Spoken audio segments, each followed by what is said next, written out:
Andre, thank you very much. And perhaps, Andre, if you keep admitting people so I can welcome everyone and welcome you all to our Latin American history seminar in our week 5. And it gives me a great pleasure to introduce our guest speakers today. Some of them have been with us in the past, so it's really good to have them back. And we are going to talk about the new book edited by Rory Miller and Thomas Mills, who are, of course, part of the panel, and Olivia Saunders, who also contributed to the book. And it's really give me a great pleasure to introduce them all to our seminar. Rory Miller is Honorary Research Fellow at the University of Liverpool Management School and an Associate Fellow at Canning House. And as I'm sure you know, his work well. Publications include Britain and Latin America in the 19th and 20th centuries, and he was a co-editor of the Journal of Latin American Studies from 2005 to 2014. Thomas Mill is Senior Lecturer in Diplomatic and International History and Director of the Center for War and Diplomacy at Lancaster University, and he is currently Chair of the Transatlantic Studies Association and Associate Fellow at Canning House. He is co-editor of Britain and Growth of U.S. Hegemony, the book we are discussing today. Welcome back. He was with us in a seminar we organized a few years ago on Britain and Latin America. And Olivia Saunders is Senior Lecturer and Program Leader in History at Liverpool John Moores University, and her research has been published in the International History Review and the Journal of Global History, and will appear in a forthcoming compendium on U.S. foreign relations. She's currently working on her first monograph, which examines the relationship between Britain, the United States, and revolutionary Bolivia in global perspective, 1946 and 1970. So we'll start with a presentation by Tom, and then followed by Olivia's, and finally with some comments by Rory. So without further ado, welcome all, and Tom's, the floor is yours. Thank you, Eduardo. Thank you for convening this evening's seminar, and hello to all of you wherever you may be. And so I'm up in Lancaster, and as Eduardo said, I'm going to hand over after I've said a few words to Olivia Saunders and then to Rory Miller. So what I'm going to try and do to start is just to try and give a general kind of idea, indication of the book and what we see it contributing broadly. I'll then go on and touch on my chapter, which deals with the Second World War era. We'll then hear from Olivia on the Bolivian Revolution in the 1950s, Rory on post-war British investments in Latin America, and then Rory will finish up with a few concluding remarks as well. So the slide that you can hopefully see to begin includes a photo of Eric Johnson, who was president of the US Chamber of Commerce at the time of the Second World War. And the quotation that you can see is what Johnson said following a tour that he made of Latin America during the Second World War. And as you can see, his conclusion at the press conference that he gave after that tour was that just as the last century in Latin America was a British century, the next one would be an American century. And we use that quotation at the top of the introduction for the book, because in a very crude sense, it seemed to kind of convey broadly how people had thought about Latin America and the kind of external influences that have impacted on the region in the modern era, dominated by Britain in the 19th century, Britain replaced by the United States in the 20th.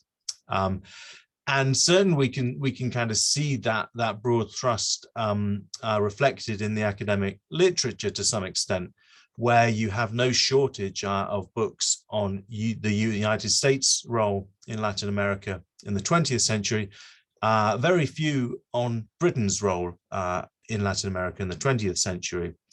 And so what we wanted to do partly with the book is simply redress that balance and bring together works of scholarship on Britain's role in Latin America in the 20th century, and kind of observing the field Rory and I think had noticed over the last decade or so, that there had been a growing number of works with this kind of focus, some of those included in the book, some not.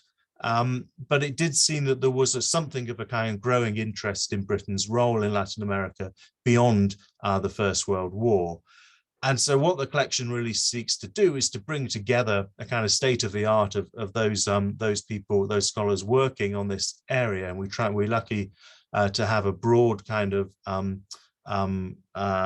selection of scholars, right from early career people through to emeritus professors. And they're working obviously on different countries within Latin America in different parts of the 20th century. And so we attempted to put that kind of kaleidoscope together in the book. And we don't claim that it's kind of comprehensive history of Latin America in the 20th century, but it does seem to sort of shine a light on the areas that are occupying researchers concerned with this subject. And we'd like to think that it kind of goes beyond a kind of traditional methodological approach of diplomatic international history, going beyond the kind of traditional archives documents that you'd find in Foreign Office correspondence, to include Latin American government sources, but also significantly good collections of business sources as well. In terms of how the book's organized, so rather than a kind of straightforward chronological approach, we organized it into 3 sections, one on war and conflict, the second on trade and commerce, and a third on revolution and political change, which again, while being rather crude, seemed a reasonably good summation of the kind of forces that had shaped Latin American history in the course of the 20th century. And in terms of the book as a whole now, I'd just like to sort of point to 3 kind of areas of scholarship, historiographical sub-branches, I suppose, that we see the book contributing to broadly. The first is the kind of international politics of Latin America in the 20th century. And it seemed to us, kind of looking at the way Latin America had been dealt with by historians in recent years, there's obviously been a big preoccupation with the idea of agency, and a very welcome shift towards recognizing the agency of Latin American governments and other actors throughout the region, rather than seeing it simply as a kind of stage on which Cold War great power politics were played out, and particularly a sort of arena for US foreign policy to be exerted upon. It did seem, though, that debate over agency that's been going on for some time and maybe become a bit stale, and we wanted to kind of take a kind of different approach to that and adopt a kind of multi-dimensional view by introducing non-American powers into the mix, in this case Britain, which in all the debates around kind of agency still tend to have been overlooked. And so obviously underlying that approach was our belief that Britain had been a more significant actor in Latin America in terms of its economic and political role in a period later than had tended to be addressed in the historiography. So going beyond the kind of First World War and indeed into the post-Second World War era as well.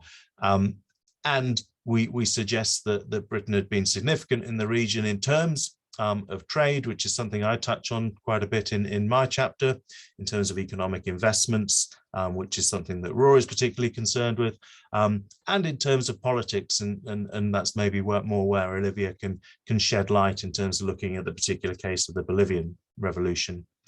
And the other thing, I suppose, that kind of came out of the book in terms of how Latin American states had dealt with external powers was a clear sense that there'd been an incentive for Latin American governments to have Britain playing a role in the region, not least as a counterweight to the kind of hegemony dominance of North American influence in the region. And that's something certainly that comes out in Alex Morelli's chapter on the way in which Brazil sought to position itself kind of between Britain and the United States in the immediate aftermath of the Second World War.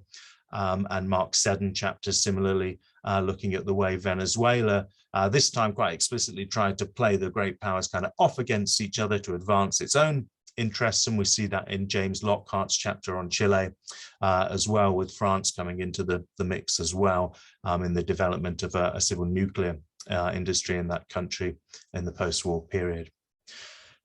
The two other areas, which is not directly related to Latin America, but which I think the book has something to say, are first on the kind of status, power of Britain in the 20th century, and very generally that there's kind of been a tendency to see Britain's post Second World War role as kind of a shift away from empire, Commonwealth towards Europe. And I think this adds a little nuance to that in kind of demonstrating a continued role for Britain in the non-European world, in this case, Latin America, so complicates that picture a little bit. And then, of course, in the voluminous literature on the so-called special relationship between Britain and the United States, that's obviously there in this collection. And the tendency, I think, in kind of looking at US-UK relations in the 20th century has tended to be to sort of emphasize this transfer of power. So to look at regions where Britain was kind of dominant throughout the empire, the informal empire in the Middle East, and how the US kind of encroached upon those regions. This, I guess, offers a kind of mirror image of that, insofar as clearly the United States was much more established in terms of its economic political interests in Latin America by the start of the 20th century, but nevertheless, Britain still had a role. And so you get a quite different kind of US-UK relationship taking shape. And a couple of more specific examples in Stephen Rabe's chapter, looking at Guyana, rather than the Americans kind of breaking up the British Empire, we see the Americans seeking to retain British control and in that region. And then to come to my own chapter, rather than the US kind of pushing this trade liberalization, breaking down things like imperial preference, empire structures, we have a very different situation where in many cases the US is the hegemonic power, and it's Britain that's trying to sort of preserve its interests in that way. So just to touch fairly briefly on my own chapter, which deals with the Second World War and is called British Policy Towards Latin America During World War II, and has a subheading of Resisting the Pan-American Century. And as that title suggests, that the main argument is that Britain did in fact retain significant economic and political interests in Latin America by the time World War II broke out. And I think that's been underrepresented in a lot of the literature. But if you look at the statistics in terms of export markets, certainly in South America, in terms of its investments, in terms of its political influence, particularly obviously in Argentina, Britain is still a significant player in Latin America by the time the World War breaks out. And that's certainly the way politicians on both sides of the Atlantic see it. And then the argument broadly is that based on those interests, the British government did in fact seek to retain its economic and political influence in Latin America throughout the war and took serious efforts to try and do that. And that this desire at times brought the US into conflict, brought the UK into conflict with the United States government and indeed private interests, as it was increasingly clear that the United States, unsurprisingly, perhaps sought to use the war as an opportunity to advance its own supremacy in the region. And not to overstate that rivalry, of course, the US and the UK were allies in a global war, and that played out in Latin America to some extent as well. There were strategic interests shared by both the UK and the US in Latin America. Both countries were concerned with the political orientation of Latin American governments throughout the war. First of all, ensuring that they were neutral in the conflict, that they didn't side with the Axis powers, and then gradually pushing them towards joining the Allied powers towards the end of the war. And Britain and the US worked together to try and manipulate events to see off threats to that kind of political position of the Latin American governments. The other main aspect of that was economic, and in seeking to harm Axis powers, particularly Germany, by damaging its economic interests throughout Latin America. And again, Britain and the US had a shared interest in achieving that objective.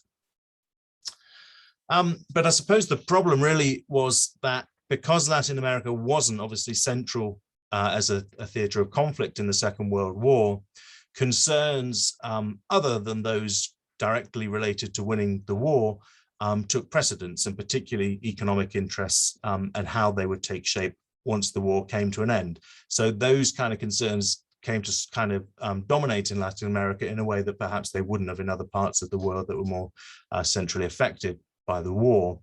And what we see is when the US and the UK try and cooperate on things like blacklisting, increasingly you can see the concerns of the economic standing of the two countries in the post-war era taking precedence over immediate wartime concerns.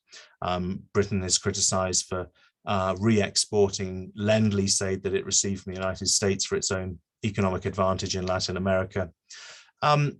And you get different approaches, certainly within the US government towards Britain in the region.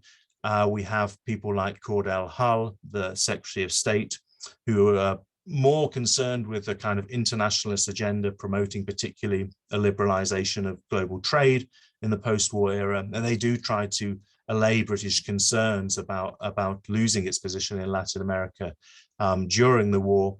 At the same time, you've got other groups like the so-called Latin Americanists, primarily concerned with inter-American relations, people like Sumner Welles, the Undersecretary of State, who are particularly concerned with a kind of inter-American system based on security, economic cooperation taking shape after the war, and see Britain as a kind of fly in the ointment of those schemes. And of course, US business interests are very active throughout the war, and many of those merge with governmental agencies in the form of people like Johnson and indeed Nelson Rockefeller, and they are not charitable towards British interests in the region. And so by the end or by February 1942, not that long after the United States has joined the war, we can see Rodney Gallup of the Foreign Office talking about a feeling that the subcontinent, which he refers to Latin America, falls into their American sphere of influence, and that fundamentally we, Britain, have no business there. And that was an increasingly common view throughout British official thinking, not that far into the alliance being formed. And you get a debate kind of throughout 1942 into 43 throughout the British government about what to do about this. There's a shared desire that's clear to preserve British interests in Latin America, but there are differences over how to do this, particularly how to handle the US government. Eventually, the position settled on is that Lord Halifax, the British ambassador in Washington, approaches Cordell Hull, the Secretary of State, and puts this accusation that the US are using the wartime conditions to oust Britain from Latin America. And with some classic British understatement, he talks about an impression, however false, that there may be some desire on the American side to supplant British traders in their interests in traditional markets, not only for the war period, but permanently thereafter. And what he requests of the Americans is what the British like to call a self-denying ordinance, that the US government will restrain commercial interests from taking advantage of the war to remove British interests. And they make this request in the context of this kind of broader effort to liberalize world trade, based on the argument that if Britain's denied these kind of export markets in Latin America, it won't be able to participate in that system fully. Unsurprisingly, Cordell Hull responds to this request by denying any such desire by the United States. But to cut a long story short, the US doesn't restrain its economic interests, and the general flow of the economic picture, certainly throughout the Second World War, is for US interests to replace British ones in Latin America.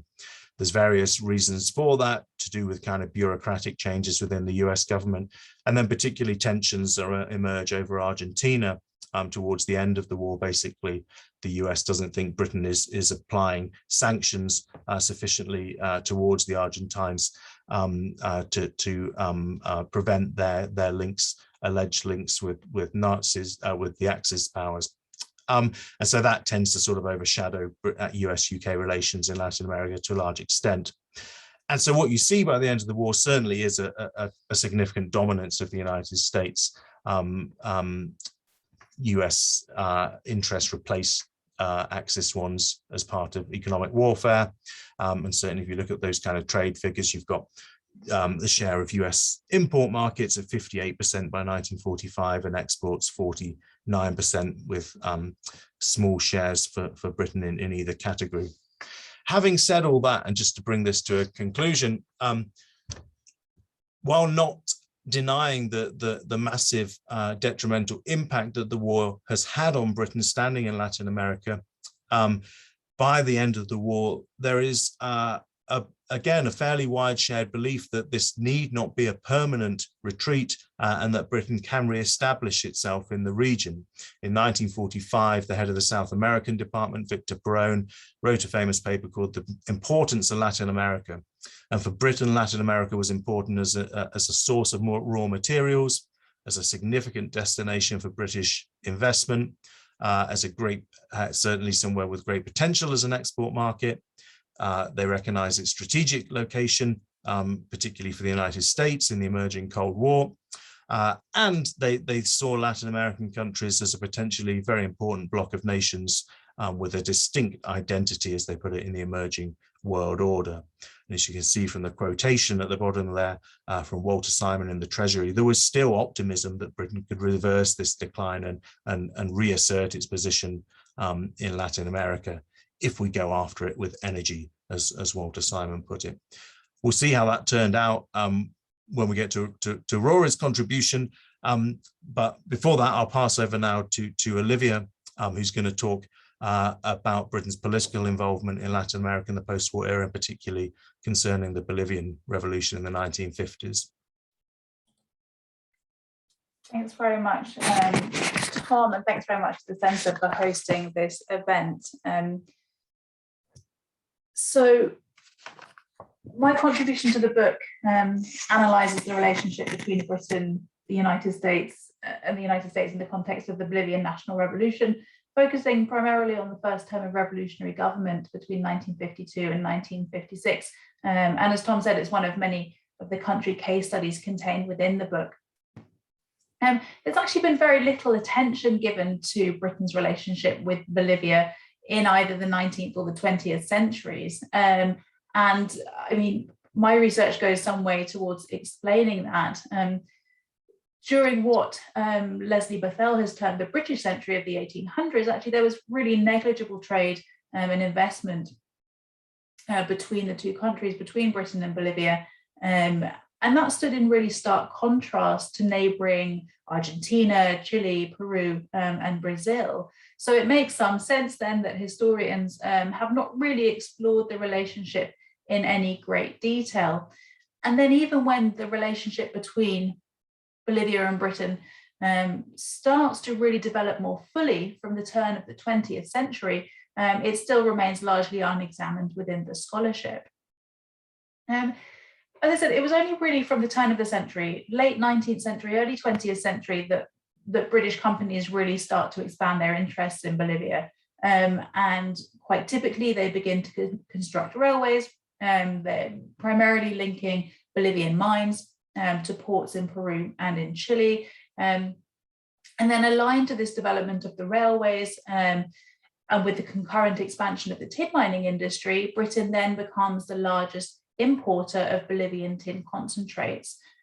So Britain's position in Bolivia in terms of this extensive trade in tin and in terms of the development of the privately owned railways is really consolidated during the first half of the 20th century, and in fact actively promoted and protected by British government and business interests. So the Bolivian case study then really serves as a very sort of interesting case study that counters much of the earlier historiography that focused on that 19th century rise and 20th century decline. And particularly in terms of the scholarship that argued that there was really no political will and no active policy demonstrated towards Latin America, particularly in the period after the Second World War. The case of the United States and Bolivia is really an interesting one, and it's received quite substantial attention within the scholarship. And so it stands in quite stark contrast to our understanding of the Anglo-Bolivian relationship.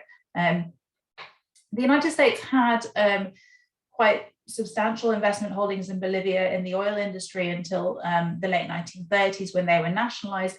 And it had a small number of investors in the large tin mining companies. But actually, the US stake was by no means comparable to the British stake either in the 19th or the 20th centuries. So actually, during the first half of the 20th century, it's really Britain rather than the United States that was the prevalent external actor in Bolivia. And Britain's relationship with Bolivia is sustained largely until the Second World War, when the United States takes a more proactive stance to challenge the British state. It constructs its own smelter specifically to process Bolivian ores as an active challenge to the British position. But generally speaking, it is Britain that retains its predominant position as Bolivia's sort of key external actor. But scholars who've been working on Bolivia's foreign relations, particularly during the second half of the 20th century, and most notably during the revolutionary period, they give particular focus to the provision of US aid to Bolivia during the 1950s and 1960s. And during this revolutionary period, as I said, when the nationalist revolutionary movement, the MNR, is in power in Bolivia from 1952 to 1964. So we have this neglect, historiographically speaking, of Britain's relationship with Bolivia, despite the prevalence, despite its continued presence and the strength of that relationship, particularly in the post-war period. And sort of aligned to this, then, really, scholars have not sufficiently, if at all, explored the Anglo-American relationship in Bolivia, despite the obvious areas of potential synchronicity as well as conflict. So the Bolivian case study is, I think, relevant and pertinent for a number of reasons. It enables us to explore sort of, in terms of exploring and explaining the relationship between sort of Britain and the revolutionary regime, it's sort of pertinent for a number of reasons. So most of you will be familiar with the Bolivian National Revolution, this critical juncture. I might actually move forward to the next slide. Can I do that, Tom, or do you do that? I can do it if you just shout when you want me to. Oh yeah, oh no, I think I've managed to do it. Okay, thanks. So I think most of you as historians will be familiar with the Bolivian National Revolution, a critical juncture in Bolivian history. And it's also a critical juncture in the context of the Anglo-American relationship, as Tom has sort of set the scene. Really, when we're seeking to sort of more fully understand the nature of that relationship in the post-war period, the Bolivian case study can stand as a pertinent example. As a case study, it also underscores the longevity of British involvement in Bolivia and in Latin America more widely, in terms of trade, in terms of business activities, in terms of investment, but also in terms of political interest and involvement. And it serves as a really useful case study to demonstrate the active preservation of the Anglo-Latin American relationship after the Second World War. And I think this is all the more pertinent in light of both the national context in Bolivia, but also the regional context. We only have to look to neighboring Argentina, for example, where the British railways were nationalized in the late 1940s under Juan Perón. A similar situation takes place in Uruguay around the same time. And there's actually a great deal of comparison that takes place sort of within government and business circles, comparisons with what's going on in these neighboring countries, and the fact that sort of the Bolivian case seems to be defying expectation in so many ways. And so from a business history perspective as well, it's a really important case study, I think. We can also see this as an example of that sort of coexistence that takes place between Britain and the United States, rather than this sort of neat and clear-cut British decline and American rise. What we see is a commonality of interest and shared outcomes, even if they were achieved through quite different means. And finally, I think there's significance for historians working on nationalism in the developing world, the business of decolonization. And I draw out comparisons in this chapter and in sort of research elsewhere, if we're thinking about what was going on, for example, in Malaya, or in Africa and other areas in the developing world. There are some really interesting points of comparison and similarities and differences between the Bolivian case and how the British government and the British business interests approach the challenges faced by their stake in Bolivia. So the coming to power of the MNR government in April 1952 came as quite a surprise to the British government initially. There's a certain amount of blame really placed at the feet of the Americans, largely in relation to their tin purchasing policy. Both Britain and the United States purchased Bolivian tin, and the United States' policy sort of since the early 1940s had been rather chaotic, rather haphazard, and had caused quite considerable challenges within the Bolivian economy. Bolivian economy was wholly dependent on the export of tin, and as I said, the approach of the United States government in its policy, which was incredibly destabilizing to the Bolivian economy, the British actively recognized this, and it's interesting then, as soon as the MNR come to power, that the British are quick to blame the United States to a certain degree for their sort of responsibility in causing the outbreak of revolution. So the British initially are keen to distance themselves from the United States, particularly as they had actually collaborated with each other during the war in the context of the tin trade when it came to the pricing of raw materials in particular. So the British are really keen to distance themselves, particularly because of the negative connotations associated with the US policy, tin procurement policy. There's actually, those sentiments are very widespread in Bolivia during the early 1950s, not just amongst the political elite actually, but amongst wide sectors of the population. And this is something that British government and business interests did not want to be associated with, because it could jeopardize their own tin contracts and the status of the railways. So the British have this sort of initial idea, this is determining their decision making, really also key to their decision making about how to approach the new government. And this is actually even more pertinent than with the Americans at this stage, was the revolutionary government's links with Argentina and with Juan Perón. This is a theme that runs through very strongly, sort of situating policy within that broader regional context in light of President Paz Saunders' time in Argentina, and also, of course, as I mentioned earlier, the fact that the British-owned railways in Argentina had been nationalized just a few years earlier. So it's curious then that the British ultimately do decide to follow the US lead in recognizing the new revolutionary regime. There is a lot of back and forth around this between business and government interests. And they do this because they really felt at that point that they couldn't stand out sort of alone, and they wouldn't benefit at all from standing out there by themselves in not recognizing the new regime. And they certainly did not have the influence to prompt any change in US policy. The US were going ahead to recognize the regime, and the Brits followed suit.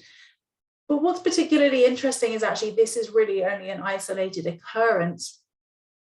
And actually what we see play out for the rest of the first term of the revolutionary government is essentially two sets of policies pursued towards the revolutionary government that really only unintentionally intertwine during these first few years. Now, it's actually the MNR regime, and this will be a familiar story to many of you, it's a very divided regime between its right, moderate, and left wings. But it soon becomes clear actually for the British government and the US government that it was really necessary for both sort of sides to preserve this moderate wing in power. Because it was this faction, this moderate faction headed up by Victor Paz Saunders, that would enable both countries actually to secure their own interests. But as my chapter explains, really the reasons underpinning those interests, they're really quite distinct. And for the British, it's really important for them to preserve their historical relationship with Bolivia, those sort of historically grounded commercial and financial interests in Bolivia, the tin contract and the railways, ensuring they are sort of preserved in British hands. The United States, for its part, is much more preoccupied with ensuring that Bolivia is protected against the threat of communism. This is what really underpins decision-making. US decision-making to provide aid to the Bolivian regime. Bolivia becomes the largest per capita recipient of US aid in the region, initially under President Eisenhower, and then later under Kennedy's Alliance for Progress. So British and US policies, even though they sort of desire the same outcome, essentially the preserving the moderate wing of the MNR in power, they're really underpinned by quite different rationales. And actually the ways in which they achieve their goals are quite disparate too.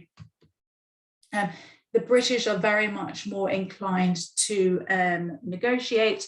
They frequently compromise, actually, and I think that's important to recognize in their negotiations with the Bolivian government. It's very clear around negotiations for the tin contract and the price paid for tin, as well as when it comes to ensuring that the railways remain in private hands. They negotiate in this way, actually. Sorry, Tom, if I could just flip forward to the next slide. They negotiate in this way largely because actually severing the tin contract would be as damaging to Britain as it would be to Bolivia. The smelter that processes that tin is a large employer in the northwest of England, actually not too far from where I am now. And when it comes to the railways, the British government and business recognise the importance of maintaining those lines, not least in terms of their centrality and criticality in transporting tin, but also that the entire Bolivian economy is dependent on the transport of goods, particularly because these are the lines that are linked to coastal cities in Chile and in Peru. The British ability, I think, to negotiate and navigate and compromise actually certainly is facilitated by the United States' much more abrasive approach, all the quid pro quos attached to direct aid. It's a very aggressive policy from the United States, often conducted through direct diplomatic action. And this actually contrasts quite nicely from the British perspective, because it enables them to pursue a much more conciliatory approach, and one that's based on negotiation and compromise. I think it's also particularly important to highlight the role of the Bolivian president himself, in as part of this process. Really, the fortunes of the tin contract and the railway operations are wholly dependent on the president himself and his ability to sort of navigate competing priorities within Bolivia. And ultimately, what we find is that the British stake is preserved in Bolivia precisely because of the priority accorded by the regime to other aspects of the revolutionary process, the nationalization of the mines, the agrarian reform, and so on. These are at the forefront of decision-making, and every time an issue, for example, is raised in the Bolivian Congress or at a workers' federation or confederation meeting, the party line is that the revolution needs to be consolidated first and foremost in relation to the nationalization of the mines and the agrarian reform. So those are always areas that are prioritized over and above sort of dealing with the tin contract or with the British-owned railways. So during this first term of government, whilst the British and the Americans may have had this commonality of interest, the ways in which they go about it are quite distinct. And we can't really speak of a hyphenated Anglo-American relationship during this time. As a sort of postscript, as I wrap up, as a sort of postscript, this state of affairs actually markedly shifts after 1956, when we have an IMF-sponsored stabilization plan implemented in Bolivia and the restructuring of the mining industry prompted by the United States. And this prompts a much more intricate interaction between the British and the Americans, and also with the Bolivians. But during this first term of revolutionary government, there are two sets of policies. They're conditioned by very different bilateral relationships and global circumstances, and they only ever really unintentionally intertwine.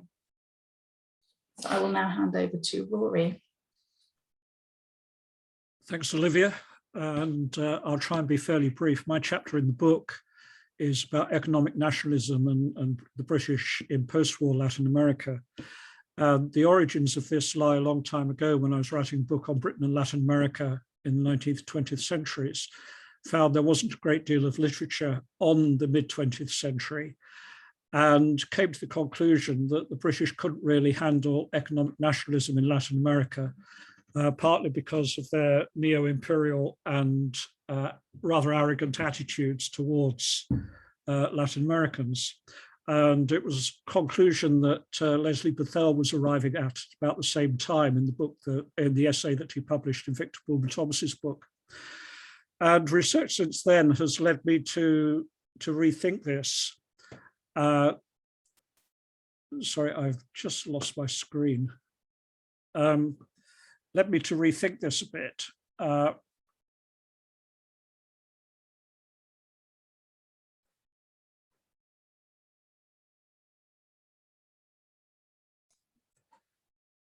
Because what I was finding was a good deal of investment by the British in Latin America after World War II. The obvious examples were Royal Dutch Shell's continued investment in Venezuela until the mid-1970s nationalisation, the growth of the Bank of London South America, rather than the long-term decline that's been painted, and a lot of investment by manufacturing companies. And then, of course, the role the City of London played in the run-up to the debt crisis in 1982.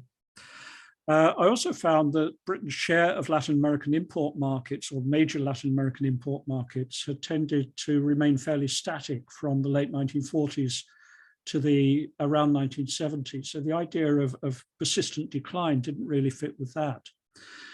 And then also thinking about economic nationalism, I decided that the concept needed unpacking a bit, that a lot of the economic nationalism that is evident in Latin America is essentially rhetorical, which is the bottom line on the figure on the right-hand side. And very little of the economic nationalism in Latin America in the post-war period is what we might call retributive economic nationalism in the form of uncompensated expropriation. Now, there's a whole range of types of economic nationalism between these two extremes of the rhetoric that doesn't lead to action and the uncompensated expropriation. And the two key areas, I think, for the British in post-war period are firstly the ideologies of developmentalism and ISI in Latin America in the 1950s and 1960s. And alongside that broad developmentalist attitude, the increasing amount of regulation that's undertaken in the business world by Latin American governments. So this was what was lying behind my rethinking. Was on one side, I could see increasing British investment in Latin America, and on the other side, I could see a much more complex picture of economic nationalism than I had previously thought existed. So if we go on to the next slide, Tom. This reflected in part wartime change of attitude and policy in Whitehall, which Tom has already referred to.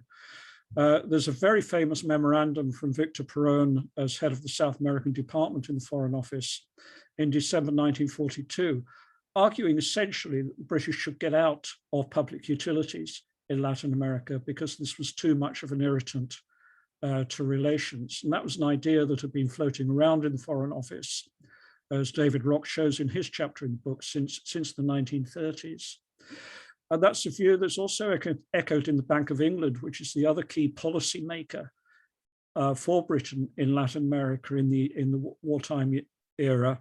And you can see from the second quotation there that F.F. Powell, senior official in the Bank of England, argues that areas like mining and oil may be just as precarious as public utilities like railways, gas, water, etc., whereas the less obtrusive companies are likely to escape the evils which would befallen or may befall those who are always in the public eye. And it was certainly in mining and oil that we see a lot of the problems that the United States had with economic nationalism in Latin America, especially in the period between 1965 and 1975. Which has been analysed by a long time ago by Paul Sigmund and more recently by Noel Maurer. If you go on to the next slide, Tom. So if I could just say something about how the main British investments dealt with economic nationalism. Foreign Office is still criticizing Shell in the early 1940s, and a strong belief in British government, various parts of the British government, that the nationalization of Shell's possessions in Mexico in 1938 was something that the company had brought upon itself because of its attitudes. Shell changes in the 1940s, and the most obvious evidence of that is the acceptance that profits with Venezuela should be split 50-50. During the and then the Perez-Jimenez regime of 1948 to 1958 is friendly towards Shell and the other oil companies, probably greased a little bit by a certain amount of corruption. But then Perez-Jimenez is overthrown in 1958, and elements of the British government begin to fear nationalization again in Venezuela, that nationalization might be a threat again in Venezuela. But by the early 1960s, this fear has subsided. And there's a couple of quotations there from embassy reports that fear of nationalization is declining. 1961 report, I think, is interesting. Ministry of Fuel and Power official says, rather to my surprise, I found the oil companies pretty relaxed about the whole situation. They know the minister's speeches by heart, so we've got the rhetorical part of economic nationalism, and discount most of his threats. They know that his bark is usually worse than his bite.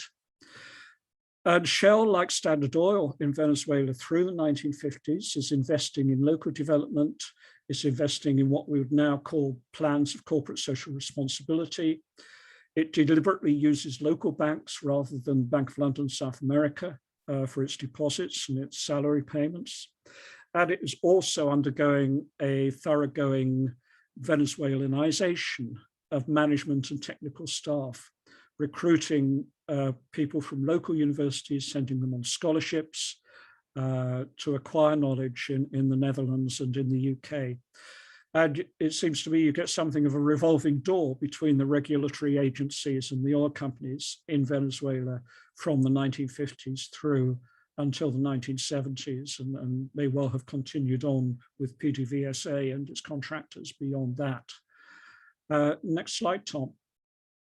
Bank of London, South America faced really some quite severe problems of regulation and antagonism towards foreign banks. Particularly Brazil under Vargas, where the Bolsa is accused of taking Brazilian deposits and using them to finance foreign firms, particularly British firms. And with the increasing amount of regulation of the banking sector in many Latin American countries, it needs to adapt itself to government development strategies. And under Sir George Bolton, who becomes chairman in 1957, having previously been at Bank of England, there's a real program of expansion in Latin America. It's not afraid of nationalism. The bank builds new offices in Buenos Aires and in Sao Paulo. Buenos Aires one's very well known bit of Argentine brutalism, as you can see from the picture on the right. But it also wishes to invest in more open economies where the markets seem promising, like Peru and Venezuela. Like Shell, it finances local development initiatives. It's attempting to work with governments and local business elites. Bolsa is very early mover in the Eurodollar market. Indeed, it could be argued that Sir George Bolton invented the idea of Eurodollars, and that's in part to tap into deposits in London in order to lend them on to companies investing in Latin America, not just foreign companies, but also Latin American firms. And although in the end, these initiatives are eventually undermined by managerial changes within Bolsa, that doesn't occur until the 1970s and 1980s. Next slide, Tom. Manufacturing firms, British multinationals, were quite enthusiastic about Latin America and didn't see economic nationalism as a real threat. And there's a few quotations here, two from Unilever, one from Reckitt and Coleman. If you look at the last line of the middle quotation, Reckitt and Coleman Overseas Committee, which is having to decide about investments all across the world, argues in 1955, even before Juan Domingo Perón is overthrown, in the long run, the potential in South America, including the Argentine, is very encouraging. And a Unilever director in 1954 writes, and this is a quote I really love, "The only things that could really decide us to quit Brazil would be if the Americans stopped drinking coffee or the Brazilians went communist. I don't believe either of these will happen." So we see in the 1950s and 1960s a wave of British investment by manufacturing companies in Latin America. Next slide, Tom. And by around 1960, there are probably 200 subsidiaries of British companies in Argentina and a similar number in Brazil, and expansion of British firms into intermediate-sized economies like Peru, Chile, Colombia, and Venezuela. And I've just put on this slide some of the firms that invested. What you can see is that most of the firms that you would regard as major industrial firms in Britain are in the 1960s and 1970s, many of which have ceased to exist or been bought out, but they were investing in Latin America at this time. And some of these investments, in fact, go back a very long way. Coates and British American Tobacco, Sousa Cruz in Brazil, go back to before the First World War. Next slide, Tom. So how do the industrial multinationals deal with economic nationalism? So I said earlier that their real problems lie with regulations. They need to apply for permission to invest. There are often limits on profit remittances. If they're producing consumer goods, they may well face price controls, for example, on the sorts of food oils and soap that Unilever produced in Argentina and Brazil. And they face exchange controls, so it's difficult to get money out. And they also have problems with developmental nationalism in the sense that it helps to create economic instability, and you get cycles of inflation and stabilization, which are particularly acute in Argentina, in Brazil, and in Chile. And alongside that, there's an obvious political risk and a good deal of instability in certain countries, particularly, for example, in Argentina in the 1960s and 1970s. There are answers to this. Part of it lies in marketing, advertising, developing what we might call soft power, soft business power, presenting themselves as modernizing Latin America.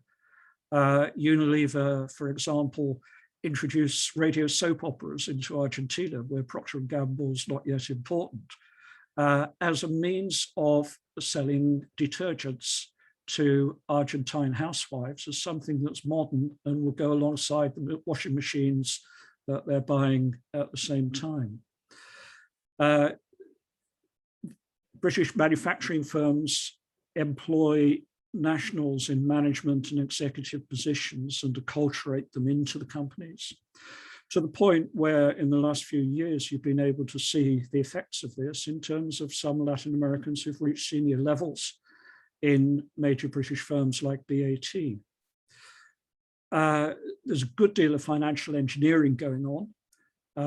Rather than investing in sterling, use licensing and royalties to get to avoid dividend restrictions, use local banks for finance, develop inflation accounting techniques. Unilever told me years ago that they'd invented their inflation accounting techniques on the basis of their Brazilian experience. ICI told me the same thing about Argentina. And there's not a lot of knowledge transfer going on both within the firm, which is having to deal with economic nationalism in various parts of the world. So the sorts of techniques that are invented for Latin America get passed elsewhere, and techniques passed elsewhere, like using local managers, get passed to Latin America.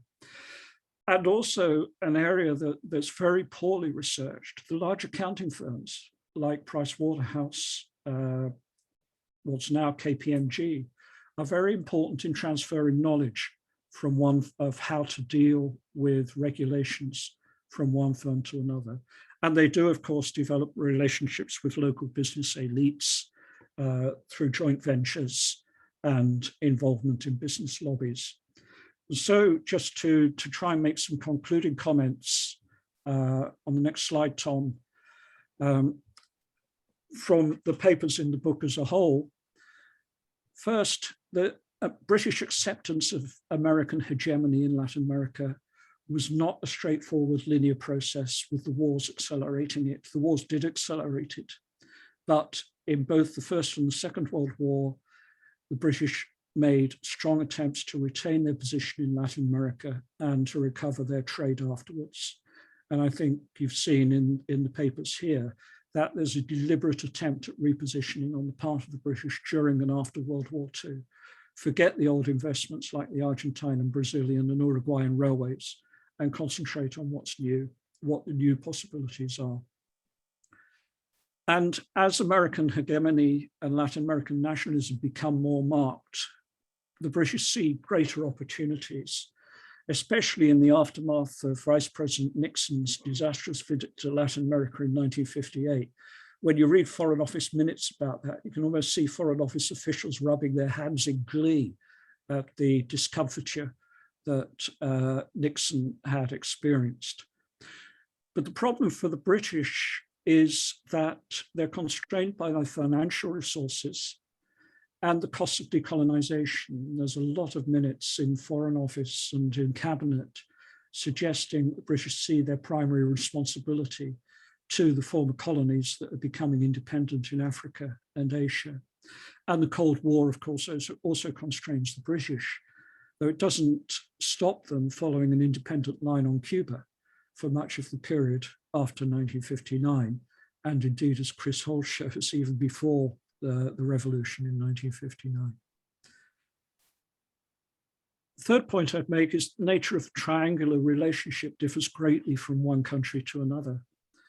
And it's partly dependent on the importance of the British market to each individual South American country. So Britain is in a weaker position with Brazil, since it's not a coffee consumer, than it is with a country like Bolivia, where it's major consumer of tin. And the relationship also depends on British perceptions of individual countries and the availability of credit for them. Fourth, there are serious interdepartmental and internal conflicts over policy, both in Washington and London, as I hope you've seen in the last hour. And I think we would all emphasize, fifthly, the importance of agency, that British and American ambassadors in Latin America can very often act fairly autonomously of their home governments. Latin American governments can also try and play off Britain and the United States against each other, but we don't have a great number of case studies on how they did that and how they might benefit. And business, especially in the British case, is autonomous from the home government. For the most part, business is acting independently of the government in London. Occasionally, it might need its support, for example, for export credits or for loans, but for the most part, business is independent. And just as a final comment, not on the slide, I think what we've all tried to do is to get to grips with the perceptions that British officials and British business had at the time, rather than trying to treat the subject with hindsight. We know that in the long term, both the British and Argentina were in a long period of relative economic decline. That's not how it appeared at the time. And if we're looking at decision-making, whether it's about British government policy or about investment, it's the perceptions that were current at the time that we need to consider. So thanks very much. Thank you very much, Rory. Thank you, Tom and Olivia, for your presentations. We have here first an overview of the book by Tom with some more specific aspects on his chapter on trade, followed by Olivia's presentation on the case of Bolivia, and ended up with Rory first with the issue of economic nationalism and some conclusions about the book overall. So we have plenty to discuss. We have half an hour, and as in the usual way, either raise your hands